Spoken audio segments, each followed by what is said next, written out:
کرو، رمضان کا مہینہ آگے آ رہا ہے، اور ہم اور آپ، اللہ نے ہمیں یہ موقع دیا ہے، ہماری زندگی میں ایک اور رمضان آ رہا ہے۔ پچھلے رمضان میں آپ کو یاد ہوگا، آپ کے اسی گاؤں میں بہت سارے لوگ رمضان میں آپ کے ساتھ روزہ رکھتے تھے، مسجد میں تراویح کی نماز پڑھتے تھے، آپ کے ساتھ افطار کرتے تھے، آپ کے ساتھ سحری کرتے تھے، مگر آج وہ ہمارے بیچ میں نہیں ہیں، اللہ کو پیارے ہو چکے ہیں، انتقال ہو چکا ان کا، اللہ کے پاس چلے گئے، مگر ہم ابھی زندہ ہیں، ہم اور آپ زندہ ہیں، اور اللہ تعالی ہمیں ایک اور رمضان دے رہا ہے۔ یہ بڑا اچھا موقع ہے میرے بھائی کہ اپنے حالات کو ہم سدھار لیں، اپنی کمیوں کو ٹٹول لیں۔ جو شرابی کہتا ہے کہ شراب نہیں چھوٹ رہی ہے، میں دعوے کے ساتھ کہتا ہوں سچے دل سے اگر وہ صرف رمضان میں یہ طے کر لے میں شراب کو ہاتھ نہیں لگاؤں گا، سچے دل سے اللہ سے تڑپ تڑپ کے دعا کرے کہ اللہ اس گندگی سے مجھے بچا لے، اگر وہ رمضان کی پہلی تاریخ سے رمضان کی آخری تاریخ تک شراب کو ہاتھ نہ لگائے، اگر اس کی توبہ سچی ہے، اس کی نیت سچی ہے، اس کے دل کا ارادہ پکا ہے، انشاءاللہ رمضان کے بعد بھی وہ شراب کو ہاتھ نہیں لگائے گا۔ جو لوگ سال بھر نماز نہیں پڑھتے، آئیے رمضان آپ کو موقع دے رہا ہے۔ اللہ کے نبی نے بد دعا کی اس انسان کے لیے جو رمضان کا مہینہ پائے اور اپنی بخشش نہ کروا سکے۔ میرے بھائیوں، رمضان کوئی معمولی مہینہ نہیں ہے، رمضان ہمیں چینج کر دیتا ہے۔ عام دنوں میں ہم نہیں اٹھتے صبح 4 بجے، عام دنوں میں ہم دوپہر کا کھانا کھاتے ہیں، عام دنوں میں ہم شام کو 5 بجے کچھ نہیں کھاتے ہیں، مگر رمضان میں سب چینج ہو جاتا ہے۔ صبح 4 بجے اٹھ کر کے سحری کھا رہے ہیں، دوپہر میں ہم بھوکے پیاسے ہیں، پھر شام کو افطار کے ٹائم ہم کھانا کھا رہے ہیں، پھر رات میں تراویح پڑھ رہے ہیں، سونے کا ٹائم بدل گیا، اٹھنے کا ٹائم بدل گیا، کھانے کا ٹائم بدل گیا۔ رمضان ہمیں سبق دے رہا ہے کہ اگر تم چاہو تو اپنے آپ کو چینج کر سکتے ہو، اگر پریورتن لانا چاہو، اگر چینجنگ لانا چاہو، اگر پکا ارادہ کرو تو اپنے آپ کو چینج کر سکتے ہو۔ میرے پیارے ساتھیوں، رمضان میں ایک کام آپ اور کیجئے، تھوڑا اپنا تعلق قرآن سے جوڑ لیجئے۔ رمضان قرآن کا مہینہ ہے۔ میرے بھائیوں، آج اس امت کے لیے بڑے افسوس کی بات ہے، ہمارا نوجوان 1 گھنٹہ موبائل کے بغیر نہیں رہ سکتا۔ 1 گھنٹہ اگر موبائل ڈسچارج ہو جائے، نوجوان تڑپتا رہتا ہے، جلدی سے موبائل کو چارج کرو، پتہ نہیں کس کا میسج آیا ہوگا، واٹس ایپ پر کتنے لوگوں کا میسج آیا ہوگا، کتنے لوگوں کی کال آئی ہوگی۔ 1 گھنٹہ ہم موبائل کے بغیر نہیں رہ سکتے۔ میرے بھائیوں، جو نوجوان 1 گھنٹہ موبائل کے بغیر نہیں رہ سکتا، وہ نوجوان اپنے دل پر ہاتھ رکھ کر کے بتائے اس نے آخری بار قرآن کب پڑھا تھا، آخری بار آپ نے قرآن کب پڑھا تھا۔ ہمارے بہت سارے نوجوان ہیں، شاید ان کے سر شرم سے جھک جائیں، آخری بار انہوں نے رمضان میں قرآن کو چھوا تھا، اس کے بعد قرآن کو چھونے کی نوبت نہیں آئی تھی۔ یہ قرآن بھی تو اللہ کا میسج ہے، یہ قرآن بھی تو اللہ کا پیغام ہے۔ کل قیامت کے دن اللہ پوچھے گا، میرے بندے میرا میسج تیرے گھر میں پڑا تھا، میرا پیغام تیرے گھر میں پڑا تھا، میری کتاب تیرے گھر میں پڑی تھی، تو نے کبھی نہیں سمجھا، تو نے کبھی نہیں پڑھا، تو نے کبھی غور نہیں کیا، کبھی اس قرآن کو سمجھنے کی کوشش نہیں کی۔ میرے پیارے ساتھیوں، اس قرآن کو پڑھو۔ اور آج اگر بھارت کے 25 کروڑ مسلمان یہ طے کر لیں کہ ہر مسلمان 4 قرآن غیر مسلموں تک بانٹے گا، 4 قرآن ہندی میں، بنگلہ میں، جو بھی زبان ہمارا غیر مسلم بھائی جانتا ہے اس کو پہنچائے گا، اگر بھارت کے 25 کروڑ مسلمان یہ طے کر لیں تو 100 کروڑ غیر مسلموں تک بڑی آسانی کے ساتھ قرآن کو پہنچایا جا سکتا ہے۔ میرے بھائیوں، یہ کام کرنے کا ہے، جلسے جلوس کرانا ٹھیک ہے، اس کی بھی ایک ضرورت ہے، یہ بھی بڑا اہم کام ہے، مگر یہ کام بھی کرنے کا ہے کہ آج اپنے غیر مسلم بھائیوں تک ہم قرآن کو پہنچائیں۔ اور معاف کرنا،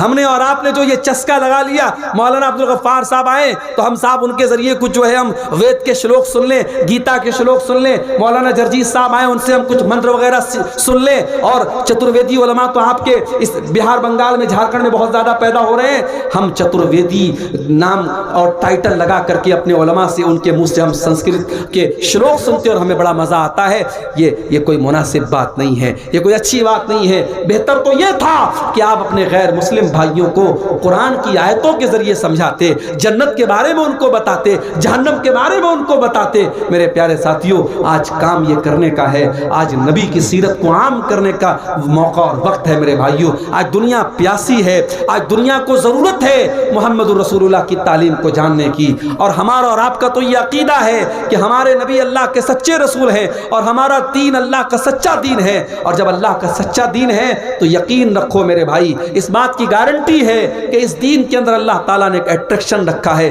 ایک آکرشن رکھا ہے۔ اس دین کے اندر اللہ تعالیٰ نے ہر انسان کے دل میں ایک آواز ہے، ہر انسان کی فطرت میں، اس کے نیچر میں یہ دین موجود ہے، بس ضرورت ہے اس کو باہر لانے کی۔ اگر ہمارا کوئی غیر مسلم بھائی، اگر اس کو ہم صحیح طریقے سے اسلام کے بارے میں سمجھائیں تو کچھ نہیں تو کم سے کم اس کے دماغ میں جو غلط فہمی کا نفرت ڈالا گیا ہے، جو زہر ڈالا گیا ہے، وہ انشاءاللہ دور ہو جائے گا۔ آج رسول کی عظمت کے موضوع پر یہ خطاب کرتے ہوئے میں آپ کو یہ پیغام بھی دینا چاہتا ہوں کہ اگر آپ کو اپنے رسول سے محبت ہے تو اپنے رسول کی سیرت کو آپ پڑھیے اور سمجھیے۔ ابھی آپ نے سنا ہوگا بنگلہ دیش کے ایک بہت بڑے عالم جو ہے ڈاکٹر مجیب الرحمان صاحب کا بھی حال میں انتقال ہوا، جنہوں نے بنگلہ زبان میں بڑے اہم کام کیے اور بڑی اہم کتابوں کا انہوں نے بنگلہ زبان میں ٹرانسلیشن کیا ہے۔ اور آپ کو یہ بھی پتا ہوگا کہ آپ کے اہل حدیث جماعت کے ایک بہت بڑے عالم تھے مولانا صفی الرحمان مبارک پوری رحمۃ اللہ علیہ، انہوں نے اللہ کے نبی کے جیون کے اوپر، اللہ کے نبی کی سیرت کے اوپر انہوں نے کتاب لکھی تھی۔ اس کتاب کا نام تھا الرحیق المختوم، اور یہ کتاب ایک کمپٹیشن میں حصہ لینے کے لیے لکھی گئی تھی اور پوری دنیا کی سینکڑوں کتابوں میں اس کتاب کو پہلا پرائز ملا تھا۔ اور آج بھی پوری دنیا میں سیرت پر سب سے زیادہ اگر کوئی کتاب پڑھی جاتی ہے تو الرحیق المختوم پڑھی جاتی ہے، اور ہندی میں بھی وہ اویلیبل ہے اور بنگلہ زبان میں بھی اس کا انواد ہو چکا ہے۔ میں آپ سب کو یہ دعوت دیتا ہوں، اپنے نوجوانوں سے جو ہندی جانتے، جو بنگلہ جانتے، ان سے میں کہنا چاہتا ہوں کہ آپ زندگی میں ایک بار اپنے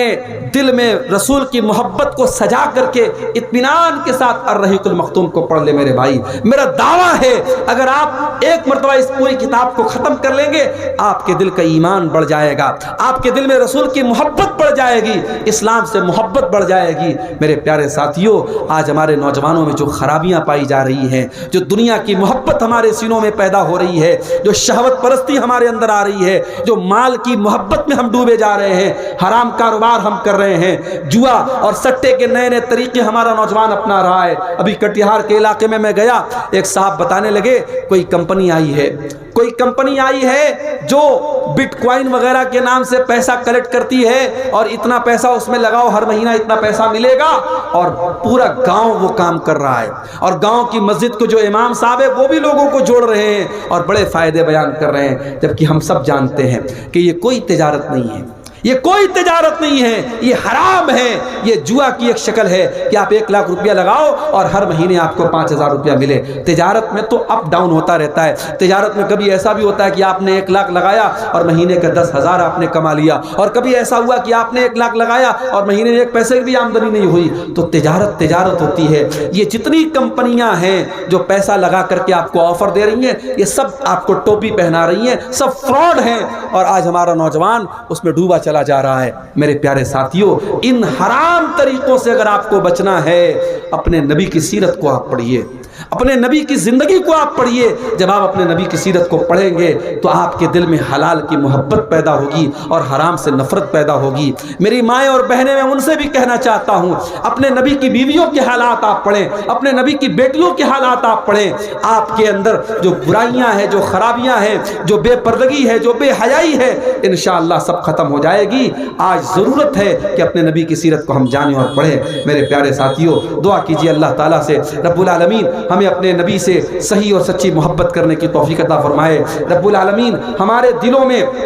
جو بگاڑ ہے، جو بغض و عداوت ہے، جو لالچ ہے، جو مال کی محبت ہے، اللہ تعالیٰ اس کو ختم کر کے